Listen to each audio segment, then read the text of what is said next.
Salam à tous, bon réveil. Je tenais à revenir sur la vidéo où je parlais des papas qui ont démissionné, des mamans qui séparent les enfants du papa parce qu'ils ne sont plus en couple. J'ai reçu des messages en inbox. Les gens n'aiment pas. Bon, après, je comprends. Il y en a qui n'ont pas envie de partager certaines expériences et tout. J'ai une personne qui m'a beaucoup touchée, qui m'a écrit depuis Dakar, qui m'a dit: Rougui, vraiment, quand j'ai écouté ta vidéo, j'ai eu mal, j'ai pleuré. J'ai perdu mon père en 2006. Quand mon père est décédé, j'étais étudiant. Aujourd'hui, je travaille. Ma situation financière, machallah, comme on dit, est stable. Le seul regret que j'ai, c'est de n'avoir pas pu emmener mon papa à la Mecque, de n'avoir pas pu offrir à mon père un véhicule, que mon père n'ait pas pu bénéficier des fruits de son labeur, le fait de m'avoir mis à l'école. C'est le seul regret que j'ai. Et bien qu'il soit décédé depuis 2006, il me manque énormément. Je lui ai dit: mon grand, pleurer, tu vas pleurer toute ta vie ton papa. Même si tu as 100 ans, tu vas pleurer l'absence de ton papa ou de ta maman. C'est normal. Et il n'y a pas de honte à ça. C'est vrai que c'est difficile aujourd'hui d'être accompli et les parents ne sont plus là pour voir ce que tu es devenu. Mais ne vis pas dans le regret. Ne te dis pas que si mon papa était vivant, je le ramène à la Mecque. Si mon papa ceci, si mon papa... C'est Dieu qui décide. Dis-toi juste que là où il est fier de ce que tu es devenu. Tu n'es pas devenu un voleur. Tu n'es pas devenu un brigand. Tu n'es pas devenu un bandit. Tu es devenu un homme responsable. Donc, je pense que c'est la meilleure récompense d'un parent de savoir que je ne suis plus là, ou quand je vais partir, mon enfant est déjà un homme. Il est déjà inséré dans une vie professionnelle. Ça fait mal de savoir que, par exemple, si je prends mon cas ou certaines personnes, tu vas en mariage, il faudra chercher qui va t'accompagner, ou l'oncle, ou je sais pas, le neveu, parce que ton père n'est pas là pour t'accompagner. Ton père ne sera pas là pour voir tes petits-enfants. Donc, tous ceux ou celles qui ont perdu un parent et qui sont dans le regret perpétuel que mes parents ne sont pas là pour voir ceci, mes parents ne sont pas là pour voir cela. Il ne faut pas vivre dans le regret. Vous devez être fiers de vous, vous leur avez rendu honneur. Honneur pourquoi? Parce que vous êtes accomplis. Et ce qu'il vous reste à faire, c'est de faire en sorte que vos enfants puissent aussi vous rendre le retour. Vous assurer qu'ils aient de meilleures conditions de vie que peut-être vous n'aviez pas à l'époque. Et comme je dis, ton papa n'est pas là, tu as les oncles qui sont là. Il y a toujours un oncle ou il y a toujours une personne externe, un papa, le chef du quartier, à qui tu peux offrir un billet pour aller à la Mecque. Rien que le fait qu'ils te disent merci, c'est des bénédictions pour toi. Tout ce qui te reste aussi, c'est prier pour ton papa.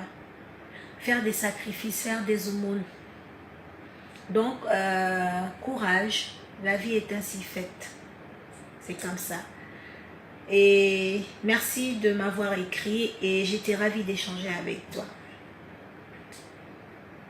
Sur ce, je suis toujours émue quand j'en parle. Les parents sont sacrés.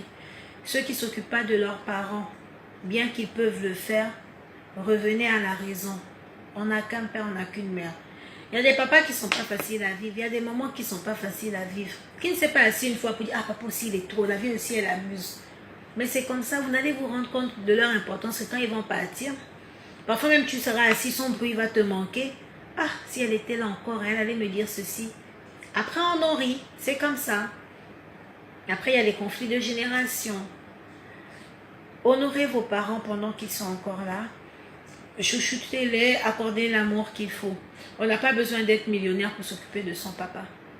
Rien qu'un geste, la fin du mois. J'avais un ami au fait, il travaillait, il avait une très bonne situation.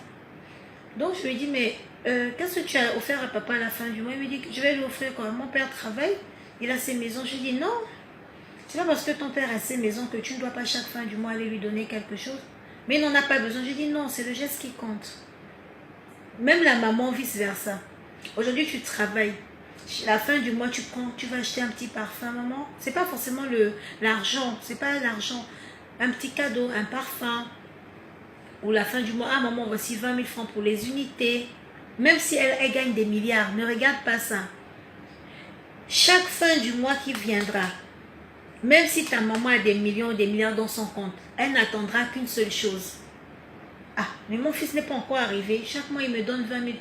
C'est la satisfaction de savoir que tu lui donnes. C'est ça qui fait en sorte que tu auras les bénédictions de ta maman. Elle sera là, ah, ma copine, mon fils m'a acheté un parfum, oh, sens un peu, ça sent bon. C'est la joie de savoir qu'elle a reçu un présent de toi.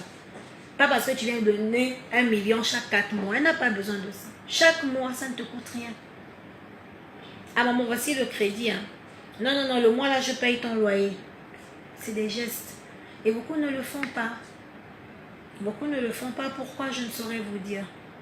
Donc, essayez d'y penser et de mieux vous comporter parce que ils ne sont pas là pour longtemps. Parfois même, c'est nous qui partons avant eux. Mais au moins, apportez-le un peu plus d'amour et un peu plus de présence. C'est vrai que demain, vous avez construit vos familles, vous êtes mariés pour certains, d'autres ont des enfants, les timings sont compliqués.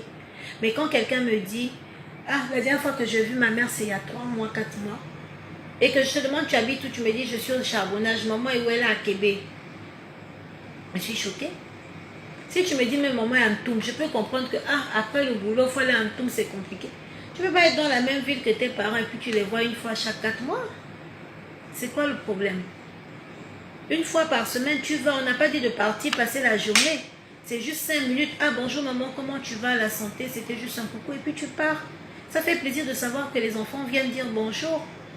Mais pour certains, quand ils sont déjà dans leur truc, ils sont déjà dans leur foyer, c'est quand il y a événement, il y a un mariage, ou il y a décès, il y a anniversaire, qui passent parfois toute une journée avec leurs parents. Le temps ne nous attend pas. Prenez soin de vos parents. Nous là, on est déjà orphelins d'un côté. À plus forte raison, ceux qui ont perdu papa et maman. Papa et maman, c'est pas facile. Mais c'est comme ça la vie.